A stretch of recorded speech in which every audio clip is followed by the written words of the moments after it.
Hi, thanks a lot for asking this question. इस question में हमें एक वेज दिया हुआ है कैपिटल एम मास का, जो कि एक सरफेस पे यू वेलोसिटी के साथ टुवर्ड्स द राइट जा रहा है। सरफेस और इस वेज का फ्रिक्शन कोएफिशिएंट है म्यू। एक स्मॉल एम मास का पार्टिकल वी नॉट वेलोसिटी से वर्टिकली डाउनवर्ड्स आ रहा है इस वेज की तरफ। हमसे ये पूछा है कि जब ये पार्टिकल कोलाइड करेगा वेज के साथ, उसके बाद ये स्टिक कर जाएगा वेज को, और उसके बाद सिस्टम की स्पीड कितनी होगी। ठीक है, तो ये क्वेश्चन जो है हमारा इम्पल्स का क्वेश्चन है। ऑलराइट, सबसे पहले हम क्या करेंगे, हम वर्टिकल डायरेक्शन में इम्पल्सेस देखेंगे। ऑलराइट, तो सबसे पहले आप लिखो initial momentum in the vertical direction. Initial momentum सिर्फ स्मॉल एम पार्टिकल का होगा, कितना होगा, M we naught minus J cap. Alright, और final momentum in the vertical direction, दोनों पार्टिकल्स जब एक दूसरे के साथ स्टिक कर जाएंगे तो वर्टिकल डायरेक्शन में कोई भी वेलोसिटी नहीं होगी, तो यानी zero J cap final momentum in the vertical direction हो जाएगा। ऑलराइट, तो इम्पल्स क्या होता है, इम्पल्स होता है चेंज इन मोमेंटम। तो impulse in the vertical direction is equal to change of momentum in the vertical direction.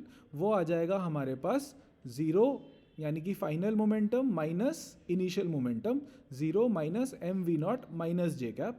That means जो हमारा इम्पल्स लगा इन द वर्टिकल डायरेक्शन वो लगा m we naught plus j cap. Alright, अब ये जो impulse होगा वो नॉर्मल फोर्स की वजह से होगा। ठीक है, ये आपका कैपिटल एम मास है और ये आपका मास जाके टकराया वी नॉट वेलोसिटी से। ऑलराइट, जो हमारी फोर्स नॉर्मल की लगेगी ड्यू टू द सरफेस, उसकी वजह से ये इम्पल्स क्रिएट होगा। ऑलराइट, देखो नॉर्मल डायरेक्शन में इस सिस्टम पे एक और एक्सटर्नल फोर्स लग रही है, फोर्स ऑफ ग्रेविटी।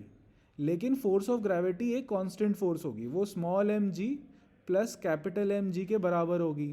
अब क्योंकि इम्पल्स जो होता है वो बहुत ही छोटे टाइम पीरियड के लिए एक्ट करता है, हम कांस्टेंट फोर्सेस के इम्पल्स को इग्नोर कर देते हैं। ठीक है, और नॉर्मल फोर्स जो होगी वो कांस्टेंट फोर्स नहीं होगी, वो डिपेंड करेगी कि किस स्पीड से हमारा ये पार्टिकल नीचे गिर रहा था और फिर वो कोलिजन के बाद उसकी क्या स्पीड हो जाती है। ऑलराइट, तो सिर्फ जो इम्पल्स लगेगा वो इस नॉर्मल फोर्स की वजह से लगेगा।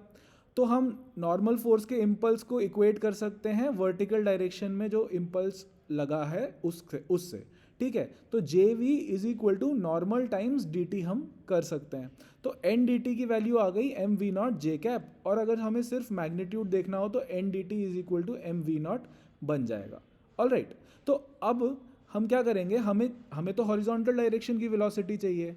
हम सबसे पहले हॉरिजॉन्टल डायरेक्शन में इनिशियल मोमेंटम लिखेंगे, तो वो कितना आएगा, कैपिटल एम इंटू यू, यानी ये जो वेज था हमारा उसका mass multiplied by velocity of the wedge, m u i cap. Alright, अब हॉरिजॉन्टल डायरेक्शन में फाइनल मोमेंटम लिखो। आप अज्यूम करो कि कोलिजन के बाद जब ये पार्टिकल्स एक दूसरे से स्टिक कर जाएंगे तो सिस्टम की वेलोसिटी कुछ v है in the i cap direction, तो फाइनल मोमेंटम हो गया m plus m v i cap.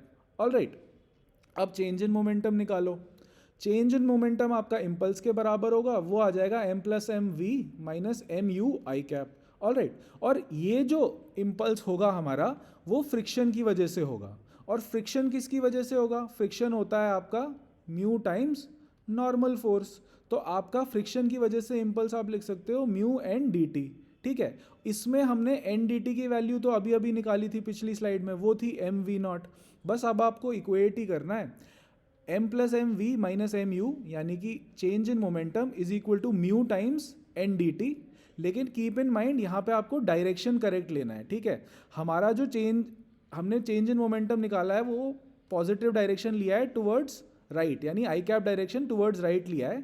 हमारा जो इम्पल्स लगेगा फ्रिक्शन की वजह से लेफ्टवर्ड्स लगेगा, तो हमें एक माइनस साइन देना पड़ेगा उसके आगे। ये अगर हम दोनों इक्वेशंस को इक्वेट कर देंगे तो हमारी v की वेलोसिटी आ जाएगी minus m we naught plus m u divided by m plus m. Alright, तो अगर आपको ये सोल्यूशन अच्छा लगा तो प्लीज़ मेरी वेबसाइट शेयर करें। Thank you.